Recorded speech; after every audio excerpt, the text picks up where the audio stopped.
pesos. Tapos, 2020, kasagsagan nung pandemic, ang bumondo na yan. Kaya, ang ginawa natin, nagigay din tayo ng 1.5 million. Kaya lang, hindi naman ako nagpasyal dito. Yun naman ang problema kasi nag-lockdown tayo.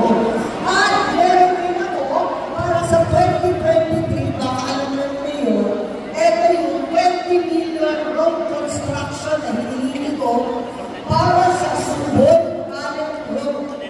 Okay, diba? Saka yung Subon Allen Road.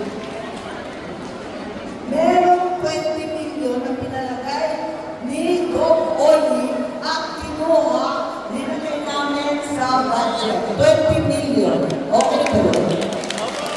Okay ba yun? Saan ba yun? Saan ba yung Subon Allen? May tagatang ba? Ayun pa si Bon, ayun pa si Bon. Kaya Subon Allen, bakit hindi ba konkreto o sira-sira? Ha? Okay? Okay na po? Hindi, aayusin ka. Kaya okay na. Okay, 20 million. So, ang sabi ng iba, bakit daw? Bigay ng bigay. Sa timba, sabi ko, wala mo na nangangailangan.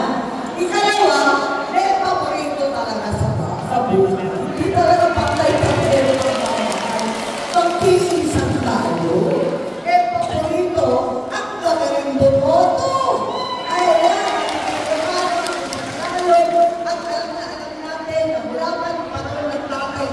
Pabalik-balik po kami dito sa timba kasi number 1 kayo sa pagsasama. Walang sapol.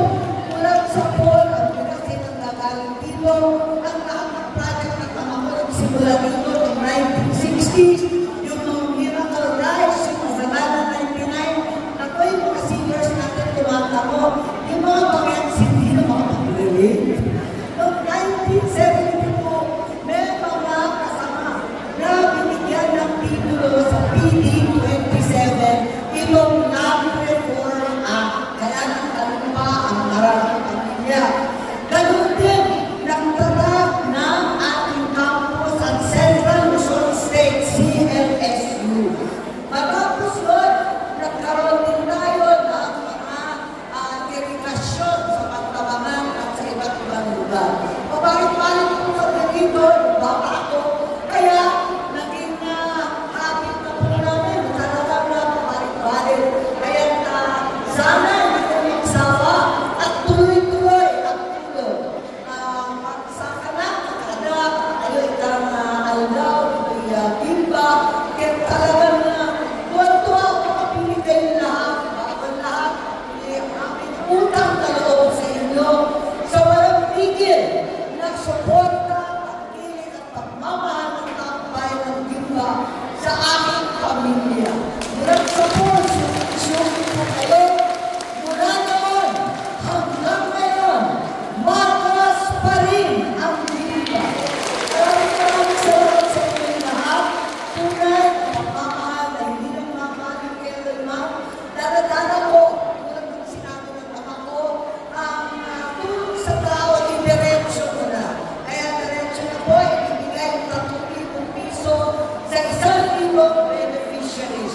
Tutuloy pa po kami sa kabila dahil hindi po nagkasya rito, 1,000 na naman, pero ang goal pa doon, mga taon na naman.